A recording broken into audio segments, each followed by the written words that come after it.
Hi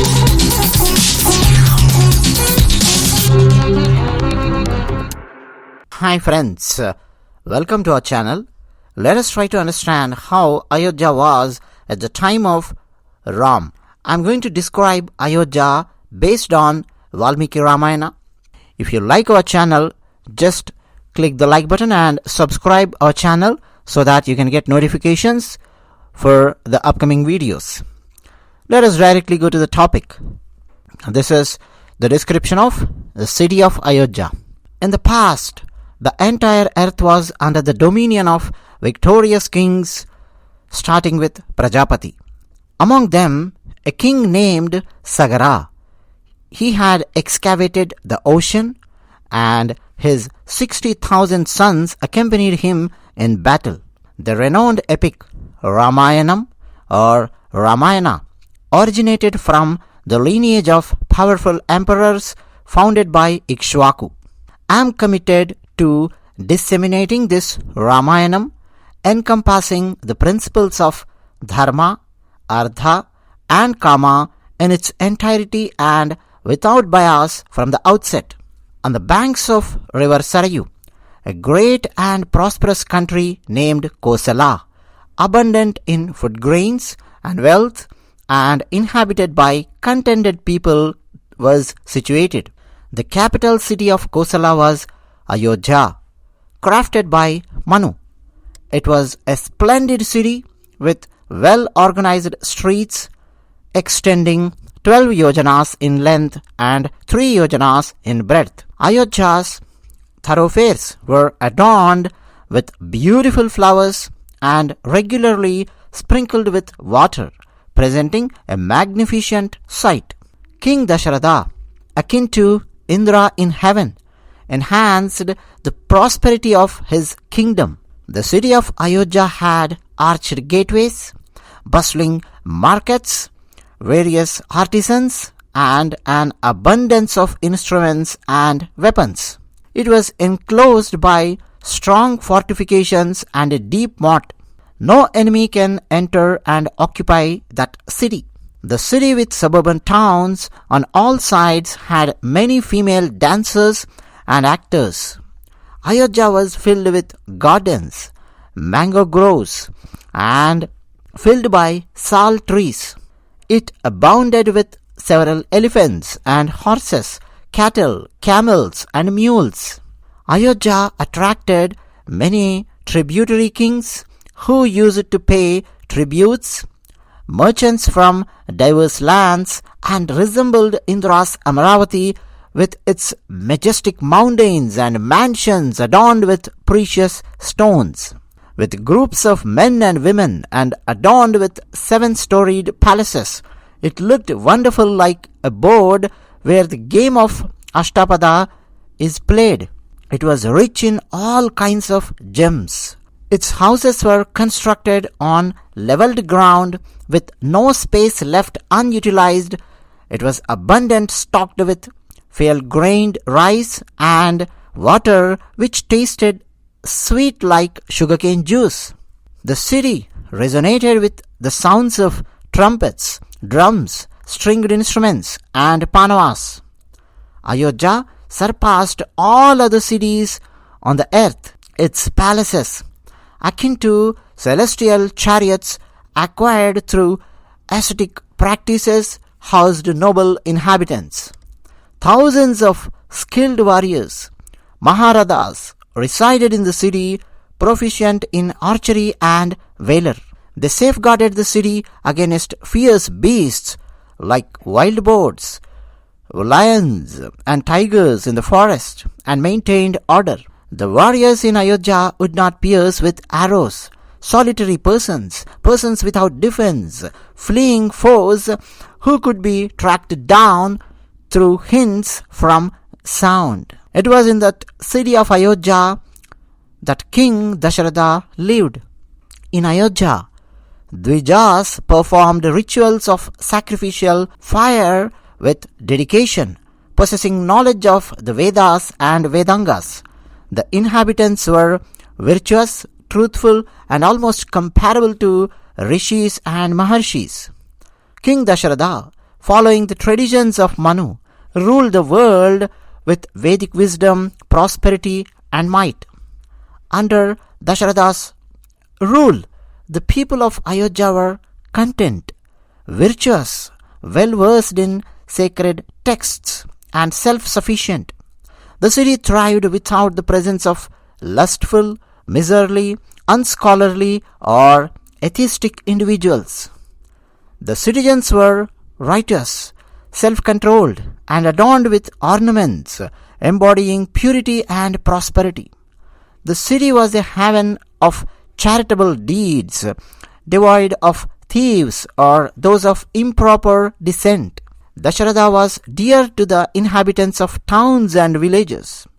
Among Ikshvaku kings, Dasharatha was a great charioteer capable of fighting with many Maharathas single-handed.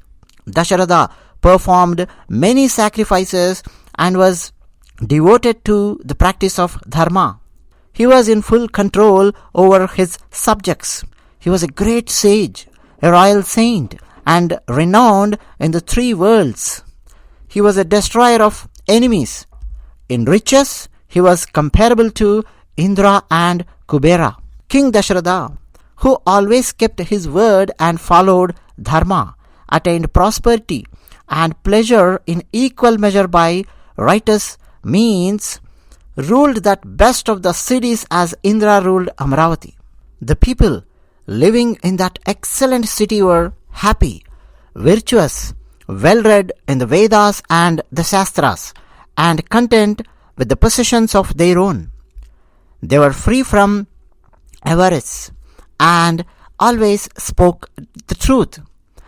In that best of cities, there was not even a single householder who had not adequate wealth or who had not achieved dharma, artha and kama, or who did not possess the wealth of food grains, cattle and horses.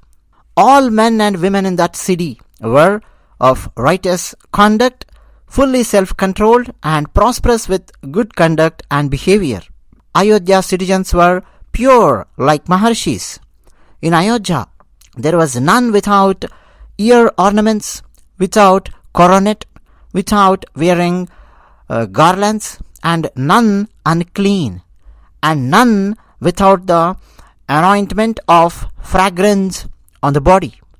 In the city of Ayodhya, there was no one who did not eat food to full satisfaction and was not charitable.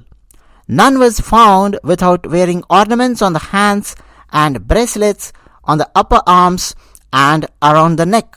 Also, no one could be seen who had not restrained his passions and emotions. In the city of Ayodhya, there was none who did not kindle the sacrificial fire. There was none who did not perform a sacrifice. There were no thieves or mean-minded persons or persons of improper descent of mixed castes. The Brahmins adhered to their duties. They were charitable and maintained self-control.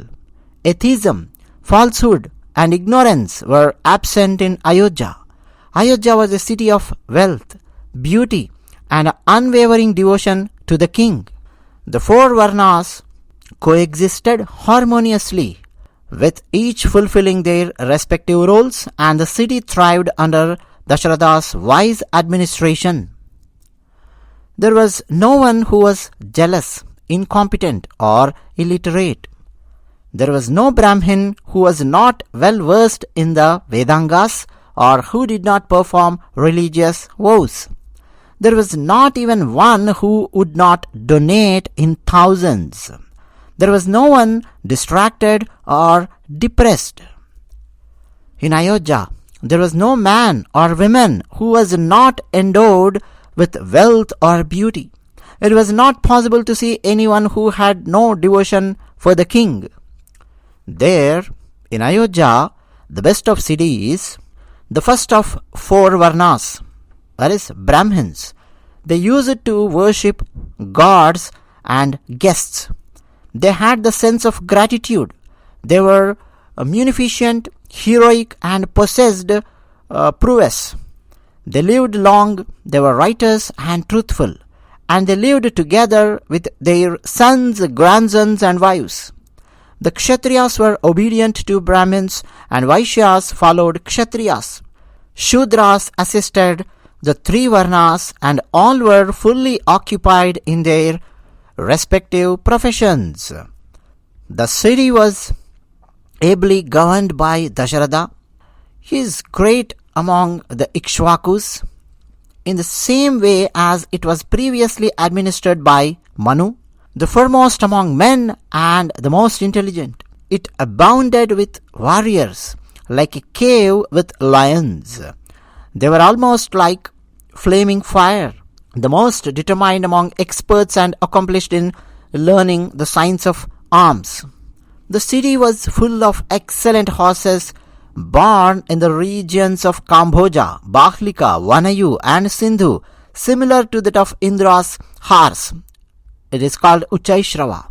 So, the horses in the city of Ayodhya are equivalent to Indra's horses. It was full of intoxicated elephants born in Vindhya mountains, elephants of enormous strength looking like mountains and born in the Himalayas, elephants of good breed hailing from the family of Airavata, Mahapadma, Anjana and Vamana. The city of Ayodhya was always full of intoxicated elephants resembling mountains belonging to the races of Bhadra, Mandra, Mriga, and interbreed of these three races, Bhadra, Mandra, Bhadra and Mriga, Mriga and Mandra. The city where King Dasharatha lived and ruled spread over a distance of 16 miles, and it was worthy of its name. Mighty King Dasharatha, of great brilliance, vanquished his foes and ruled the city like the moon over the stars. The king who equaled Indra in splendor ruled the invincible city of Ayodhya, true to its name with its strong gates and solid locks. It was adorned with wonderful edifices teeming with thousands of men. The ministers of the great descendant of the Ikshvakus were endowed with all virtues. They were competent counselors, skilled in judging motives from facial features, and were always intent on doing good and all that was dear and helpful to the king. The powerful and glorious King Dasharatha had 8 ministers who were free from blemish in their dealings and ever devoted to royal duties. The 8 ministers were Drishti, Jayanta, Vijaya, Siddhartha, Ardhasadaka, Ashoka, Mantrapala and Sumantra. He had 2 well-chosen, excellent rishis, Vashishta and Vamadeva, as family priests, besides some other counselors. While the ministers of chaste conduct administered the kingdom with unanimous decisions, there was no one who was a liar, either in the city or in the kingdom. In that kingdom, no one was wicked or enamored of others' wives. Serenity prevailed over the entire kingdom, including the city of excellence. They all were well dressed in fine clothes. They possessed good character with an eye on justice and vigilant about the king's welfare. Accompanied by the ministers who were devoted to his welfare, adept in counseling, skillful, capable and loyal towards Dasharatha. The king Dasharatha acquired the glory like the rising sun with luminous rays. This is the power of Ayodhya city under King Dasharatha. Friends, this ends the description of Ayodhya city in Valmiki Ramayana. I tried my level best to translate the slokas of Valmiki Ramayana and described the city of Ayodhya. If you like our video, just click like button. If you want to subscribe to our channel, just click the subscribe button and subscribe to our channel. And if you want to express your opinions, just write down your opinions in the comments section. Thank you. Thanks a lot.